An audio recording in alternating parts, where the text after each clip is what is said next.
nggak sih? Kamu merasa, aduh gajian masih lama tapi kok kebutuhan udah manggil-manggil. Pengen beli barang impian, nongkrong sama teman, atau sekadar buat bayar kebutuhan mendadak. Terus, tiba-tiba muncul iklan pinjaman online yang kelihatannya gampang banget. Cuma butuh KTP dan dana langsung cair. Menggiurkan, kan? Tapi tahu nggak sih, kemudahan ini ternyata jadi salah satu alasan utama kenapa banyak banget teman-teman kita Gen Z yang akhirnya terjebak dalam lingkaran setan pinjaman online, atau yang sering kita sebut pinjol. Kenapa ya bisa begitu? Yuk, kita bahas bareng-bareng. Pertama, Gen Z itu kan generasi yang lahir dan besar di era digital. Kita terbiasa dengan semua yang serba instan dan cepat. Mau makan, tinggal pesan online.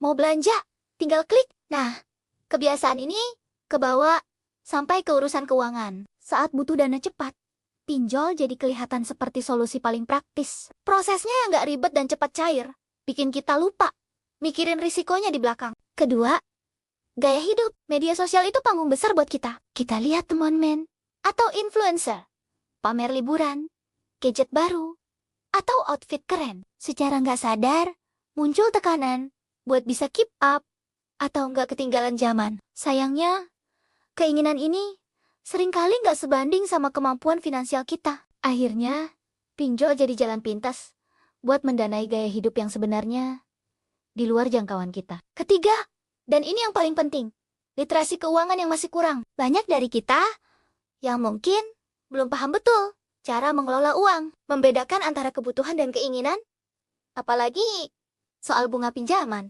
Istilah seperti bunga majemuk atau biaya administrasi seringkali terlewatkan. Kita cuma fokus sama jumlah uang yang bisa didapat, tapi lupa menghitung berapa total yang harus kita kembalikan nanti. Akhirnya, bunga berbunga, utang menumpuk, dan kita jadi stres sendiri. Lalu, gimana caranya biar kita nggak ikut terjerat? Kuncinya adalah dengan meningkatkan literasi keuangan kita. Mulai belajar bikin anggaran bulanan, catat pengeluaran, dan yang paling penting, belajarlah menabung. Biasakan untuk menunda kesenangan demi tujuan finansial yang lebih besar di masa depan. Kalau memang butuh pinjaman, pastikan itu untuk hal yang produktif, dan pilih lembaga yang legal, dan terdaftar di OJK ya.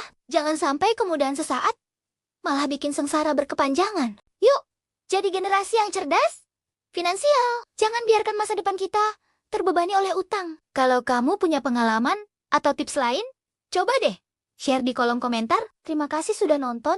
Jangan lupa like, subscribe, dan bagikan video ini ke teman-temanmu ya. Sampai jumpa.